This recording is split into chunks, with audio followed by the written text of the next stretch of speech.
আন্দোলন। বিভিন্নের উপরে হামলা এটি কোনো সাধারণ নয়। বিভিন্নের উপরে উদ্দেশ্য প্রণোদিতভাবে হত্যা চেষ্টার জন্য এই হামলা করা হয়েছে। এই ঘটনার জন্য সেনা প্রধানকে দায়ী নিতে হবে।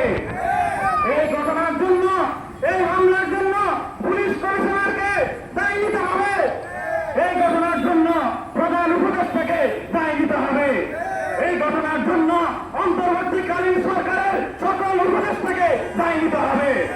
আপনারা দেখেছেন সেনাবাহিনীর পক্ষ থেকে একটি বিবৃতি দেওয়া হয়েছে। আমরা ঘৃণা ধরে শুধু নিক্ষেপ করে তা প্রত্যাখ্যান করছি। জাতির কাছে যে মিথ্যা বিবৃতি দেওয়া হয়েছে তার জন্য সেনাপ্রধানকে জাতির কাছে ক্ষমা চাইতে হবে। আপনারা দেখেছেন বিভিন্নের প্রসঙ্গে সাংবাদিকের প্রশ্নে স্বরাষ্ট্র উপদেষ্টা এড়িয়ে চলেছেন। আপনাকে জানিয়ে রাখতে চাই, বিভিন্নের রক্তের উপর দাঁড়িয়ে আপনাকে উপদেষ্টা করা হয়েছে। অতএব আপনি সুষ্ঠু তদন্তের মাধ্যমে বিচার নিশ্চিত করতে হবে।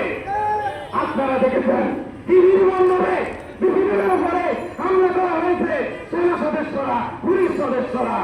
এই ঘটনার সুষ্ঠু তদন্ত করে বিচারের আওতায় আনতে হবে। অনতিবিলম্বে লেফটেন্যান্ট কর্নেল রকিবকে বিচারের আওতায় আনতে হবে। লেফটেন্যান্ট কর্নেল আফজালকে বিচারের আওতায় আনতে হবে। মেজর আসাদকে বিচারের আওতায় আনতে হবে। ব্রিগেডিয়ার জেনারেলকে বিচারের আওতায় আনতে হবে।